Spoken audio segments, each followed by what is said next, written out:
And let me tell you something most women get completely wrong. The moment a man starts falling for them, they change.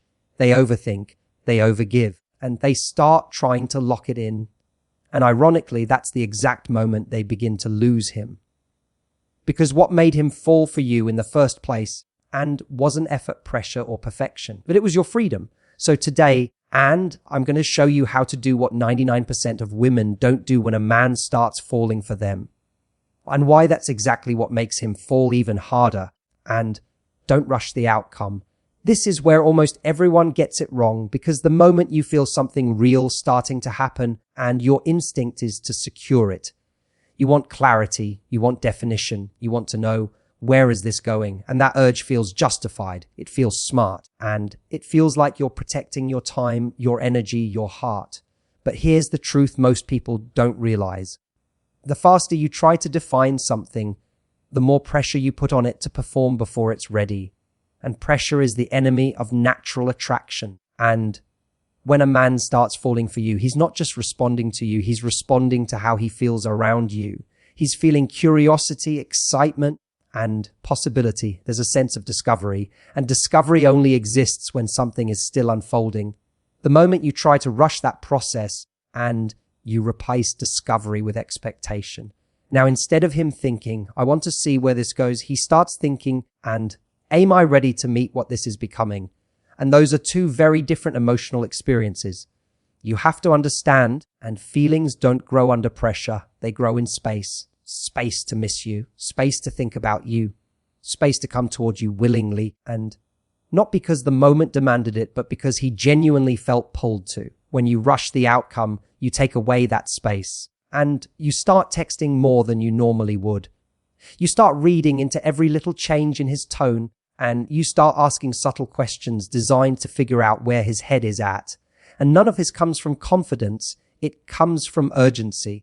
But urgency sends a message whether you realize it or not. It says, I need this to become something now in order to feel okay. And that energy, and even if you never say those words out loud, is felt. Confidence, on the other hand, says something very different. It says, and fave, I like what's happening and I'm willing to let it unfold at the pace it's meant to. That's powerful. That's attractive. That's rare. And because most people don't have the patience to let something develop naturally, they want certainty immediately. They want guarantees before investment, and they want the result without allowing the process. But real connection doesn't work like that. Think about anything meaningful in your life. Trust, respect, and deep friendship. None of it happened instantly. It built over time through consistent experiences, through shared moments, and through seeing each other in different lights. Romantic connection is no different.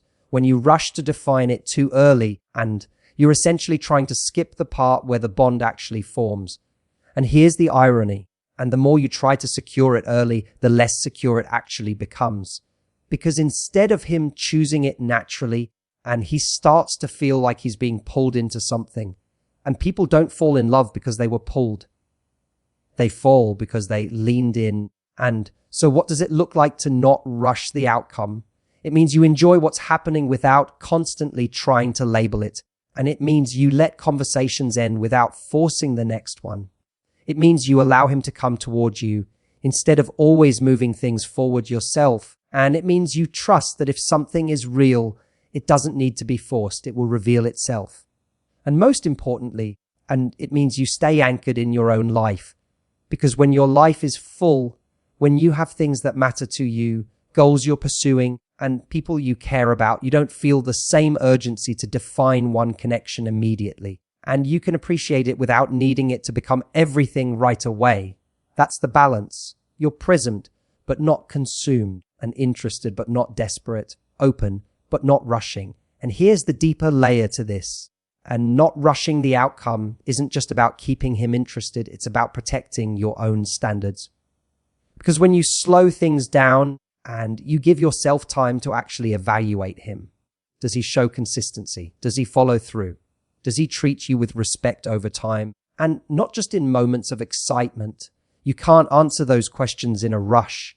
You can only answer them through patience. And so when you resist the urge to speed things up, you're not losing control, you're gaining clarity.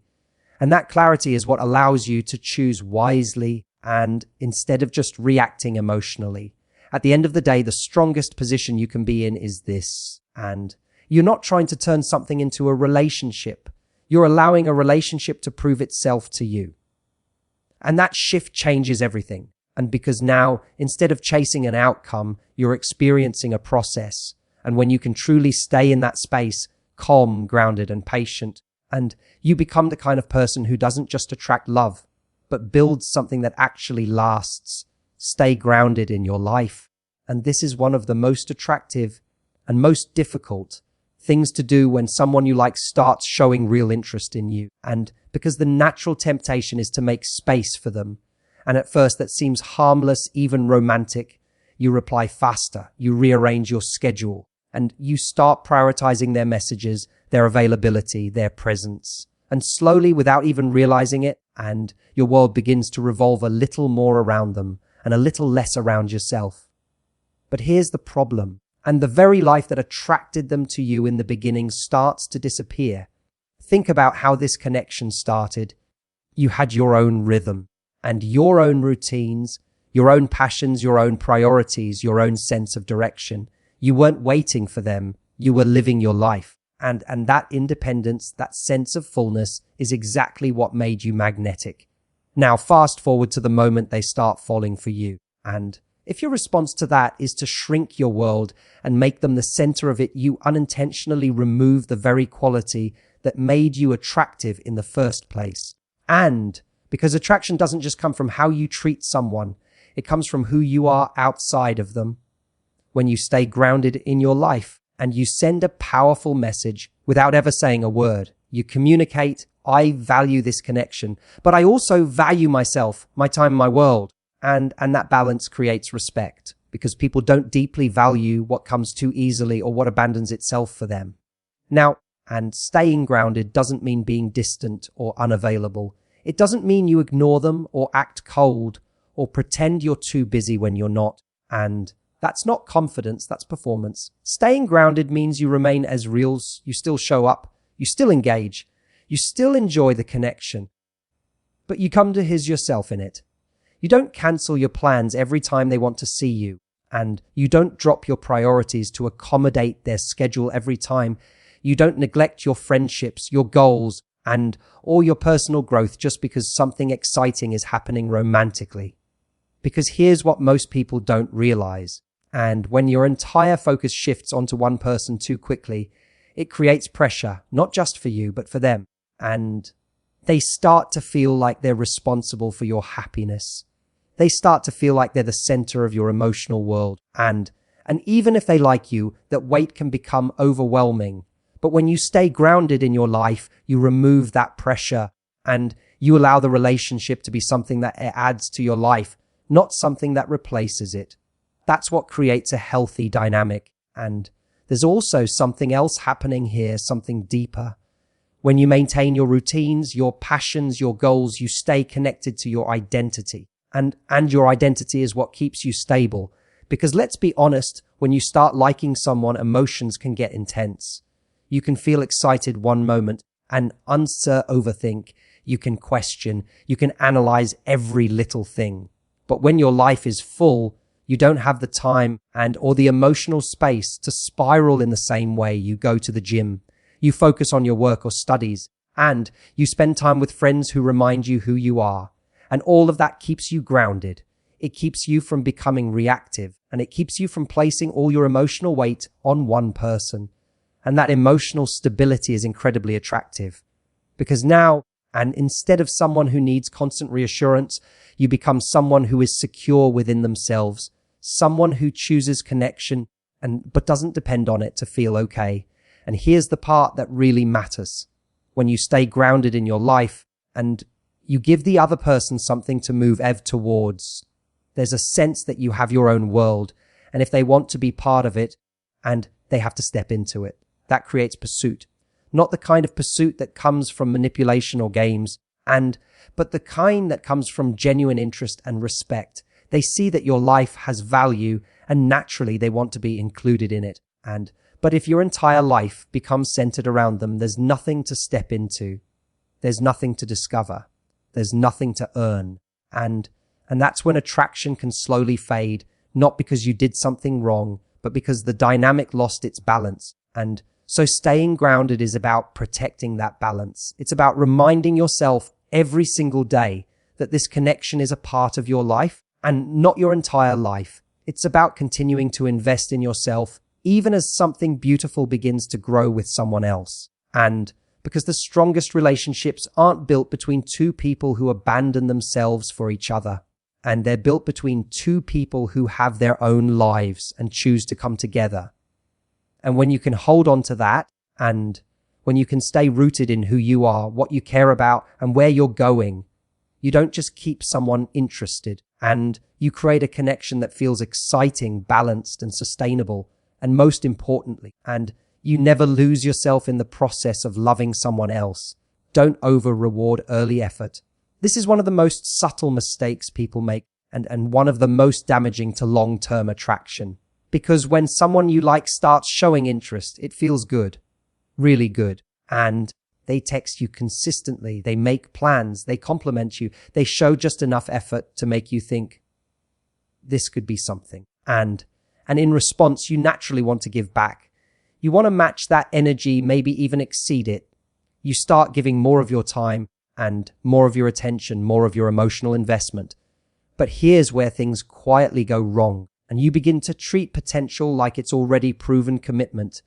And those two things are not the same. Early effort is easy, it's exciting, and it's driven by curiosity, attraction, and the thrill of something new. Anyone can show up strongly in the beginning.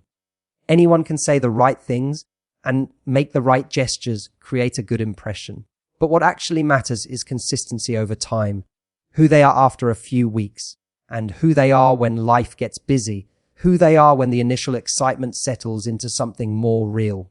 And when you over-reward early effort and you skip over that evaluation phase, you start giving someone the benefits of a deeper connection before they've demonstrated they can sustain it. And that's where the imbalance begins, because now, and instead of them continuing to invest to build something with you, they feel like they've already earned a level of closeness that they didn't have to work very long for. And human nature is simple. We value what we invest in. If someone doesn't have to invest much to get something meaningful, and they don't always recognize its full value. Now, this doesn't mean you become cold, distant, or calculating. And it's not about withholding kindness or playing games. It's about pacing your investment, and it's about allowing your level of emotional availability to grow in proportion to what they consistently show you over time. When they make an effort, and you appreciate it, but you don't immediately double it. When they show interest, you respond, but you don't suddenly make them the center of your world.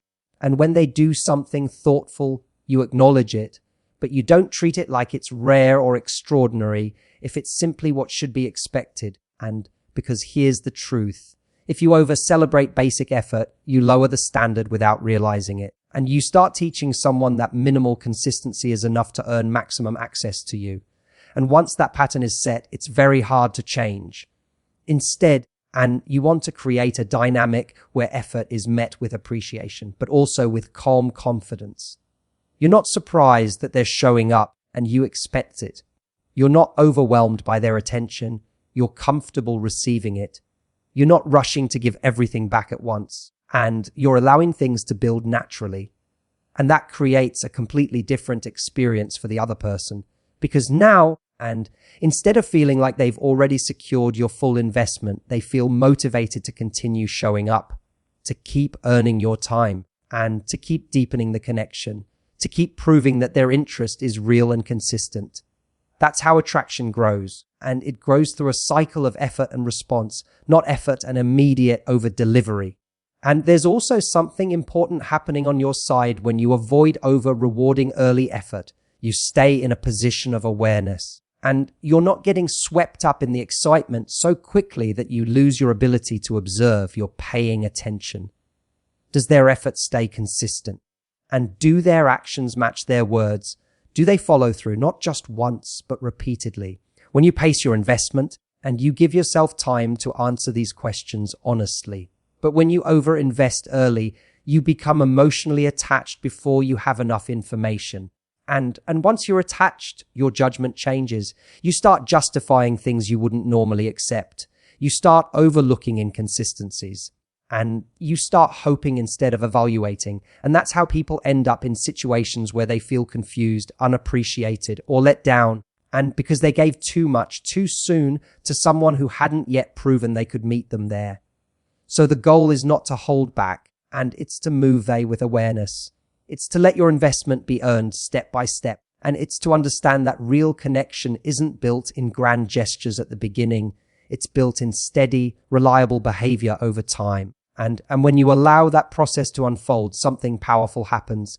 You create a relationship dynamic based on mutual effort, and not one where you're giving more to keep things going, but one where both people are contributing, growing, and choosing each other. And that feels completely different, because now you're not trying to hold on to something by giving more, and you're allowing something to strengthen because both people are showing up. At the end of the day, and the strongest connections are not built on how intensely things start, but on how consistently they're sustained. And when you understand that, and when you stop over-rewarding early effort and start valuing steady investment, you don't just protect your energy, and you raise the standard for what you're willing to accept. And that standard is what ultimately determines the quality of the relationship you build. And keep your emotional independence. This is where real strength shows up, not in how much you feel, but in how much you can hold yourself steady while you're feeling it. Because when someone starts to matter to you and your emotions naturally become more involved, you start to care about their messages, their tone, their consistency. You notice when they're warm, and you definitely notice when they pull back, even slightly. And without realizing it, your emotional state can begin to mirror their behavior. And if they text you something sweet, you feel amazing. If they take longer to reply, your mood drops. If they seem a little distant, your mind starts racing. And now suddenly, your sense of calm, your confidence, even your happiness is being influenced by someone else's actions. And that's what it means to lose emotional independence. And it's incredibly common, but it's also one of the fastest ways to create anxiety in a connection. And because when your emotions are tied too closely to someone else's behavior, you become reactive instead of grounded. You start reading into everything, and you start needing reassurance. You start adjusting yourself based on how you think they feel in that moment. And that shift is felt, and not because you say it out loud, but because your energy changes, your responses change, your presence changes. Instead of being relaxed and natural, and you become slightly tense, slightly watchful, slightly unsure. And uncertainty within yourself often creates uncertainty in the other person. But emotional independence changes that completely. It doesn't mean you don't care. It doesn't mean you're detached or distant or pretending to be unaffected. And it means you allow yourself to feel without losing control of your emotional center. You can, like someone, be excited about them, enjoy their presence, and still remain stable within yourself. So what does that actually look like? It means that when they text you something nice, you enjoy it, but you don't rely on it to feel good about yourself. It means that if they're busy or slow to respond, and your mind doesn't immediately jump to worst case scenarios, it means that if something feels slightly off, you notice it, but you don't spiral into overthinking or self-doubt, because your sense of worth, your sense of calm, and your sense of identity isn't dependent on their moment-to-moment behavior. And that's powerful, because when you have emotional independence and you stop seeing emotional stability through someone else, you become your own source of stability, and that creates a completely different dynamic. And you're not looking at every interaction as something that either validates you or threatens you. You're simply experiencing it. You're present and you're grounded. You're not trying to control the outcome through your reactions. And here's the deeper truth. And people feel safest around those who are emotionally steady, not those who are perfect, not those who are emotionless, but those who don't swing dramatically based on every little change. When someone knows that your mood isn't going to shift wildly because of something small, and they relax around you, they feel like they can be human. They can have busy days, off moments, imperfect communication, and without it turning into tension or pressure. That emotional safety is incredibly attractive, and because it allows the connection to grow without constant friction. Now compare that to someone who isn't emotionally independent, and every delayed message becomes a concern, every slight change becomes a question, every moment of uncertainty becomes something that needs to be fixed, and over time that creates emotional exhaustion, not just for you, but for them. And because they start to feel like they're responsible for maintaining your emotional state, and no one wants to feel that kind of pressure in the early stages of connection. So emotional independence isn't just about protecting yourself, and it's about creating a healthier space for the relationship to develop. It also gives you clarity when you're not emotionally reactive, and you can actually see things as they are. You can notice patterns. You can recognize inconsistency. You can decide what you're okay with and what you're not. But when your emotions are constantly fluctuating based on their behavior, it becomes harder to think clearly, and you start making decisions based on how you feel in the moment instead of what's actually best for you. So how do you maintain emotional independence? And you stay connected to your life. You remind yourself that this person is part of your world, not the center of it. You give yourself space to feel, but you don't let those feelings dictate your actions impulsively. You pause before reacting. You choose responses instead of letting emotions control them. And most importantly, you build a strong relationship with yourself.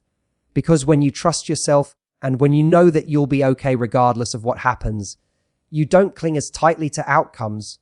You don't need constant reassurance, and you don't need everything to be perfect to feel secure. And that security is deeply attractive. It creates calm where there could be chaos. It creates confidence where there could be doubt. It creates connection without dependency. At the end of the day, and emotional dependence is what allows you to care deeply without losing yourself. It allows you to love without fear controlling your behavior. And it puts you in a position where you're not just hoping things work out. You're strong, steady, and fully capable, no matter what direction the connection takes. And that kind of presence is rare. But when you have it, it changes everything. And let him invest. This is where attraction either deepens or slowly fades without you even realizing why. Because when a man starts falling for you and something very natural happens inside him, he wants to invest, he wants to show up, he wants to pursue, and he wants to feel like he's earning a place in your life. That desire is not something you need to force, chase, or create. It's something you need to allow. But here's the mistake many people make. Instead of allowing that investment to happen, they unintentionally take over the process. They initiate constantly, and they plan everything. They check in first. They give more, do more, and try to help the connection grow. And on the surface, it feels like effort, and it feels like you're being caring, engaged, and proactive. But underneath, something important is being disrupted. You're removing his opportunity to invest. And when someone doesn't invest, they don't build the same level of emotional attachment. Because attachment isn't just created by what you feel, and it's created by what you do. The time you spend, the energy you give, the effort you make to show up for someone, all of that builds emotional connection. And so if you're the one doing most of that work, you might feel more and more attached while he feels comfortable but not deeply invested. And that's the imbalance you want to avoid. Letting him invest doesn't mean sitting back and doing nothing. It's not about being passive or playing games. And it's about creating space for him to step forward. It means you don't rush to fill every silence.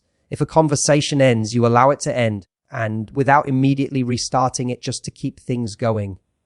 If he wants to see you, you let him make that effort clear, and rather than always being the one to suggest plans, if he expresses interest, you receive it, but you don't feel the need to instantly match or exceed it every single time. Because when you step back just enough, you give him room to lean in. And that leaning in is where real investment happens. Now, here's something important to understand. When a man invests in you, when he makes time, plans, and effort and emotional moves, he's not just doing things for you. He's building his own connection to you. Every time he chooses to call you, and he strengthens that bond. Every time he plans to see you, he deepens his involvement. Every time he puts in effort, he reinforces his own feelings. And so by letting him invest, you're actually helping him fall more naturally and more deeply.